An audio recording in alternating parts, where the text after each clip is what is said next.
I used to think I had to have important events to write about.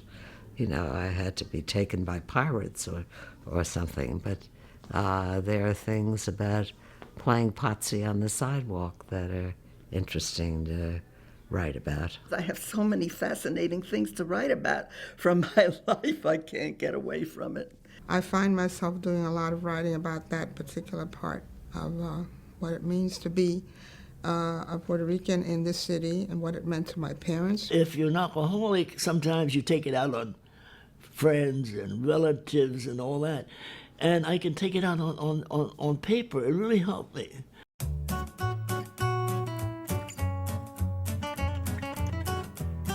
A new painting born. Violet, red, forest green might work. The ringing of my alarm clock wakes me.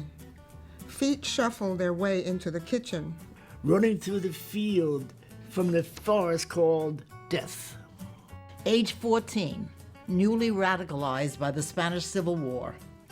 Comes the revolution, I'll meet you at the barricades. Falling in love, closed my eyes, kissed myself in the mirror that hung on the wall. To my chagrin, she looked bewildered, screamed loudly, and bolted out the door. Clear to these English ears, their being together was as natural as the wind. We're not any less human in our 80s than we are in our 20s. We just have more wrinkles and more sag. But we still have minds, we still have hearts, we certainly have stories.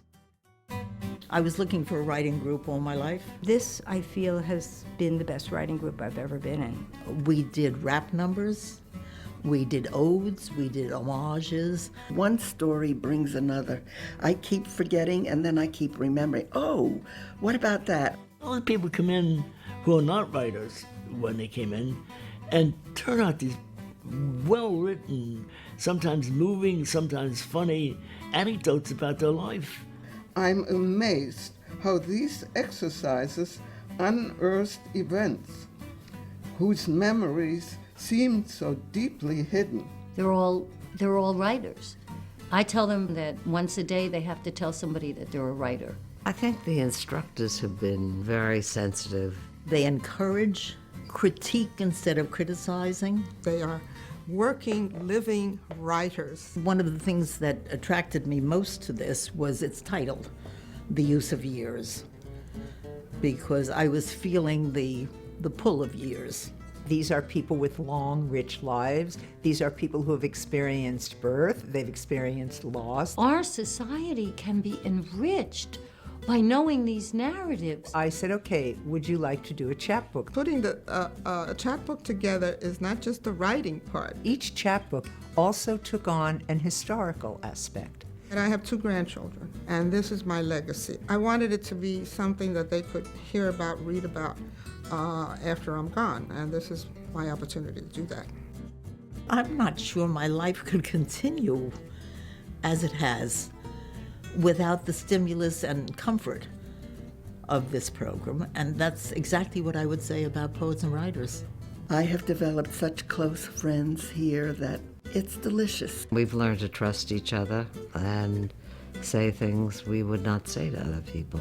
I might wind up one of those people on a bench outside who doesn't have much on their calendar except medical appointments. At this point in our lives when we say, well, is this the end? It's not the end. There's more to be done. Her mouth a cavern of no sound as she broadcast the lyrics to her small choral group.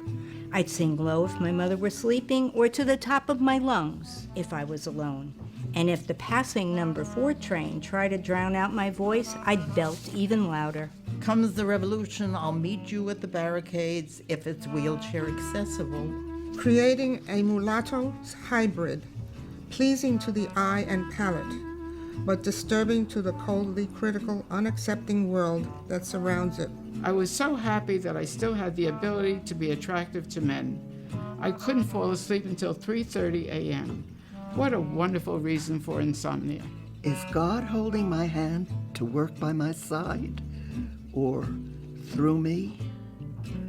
Did I do that?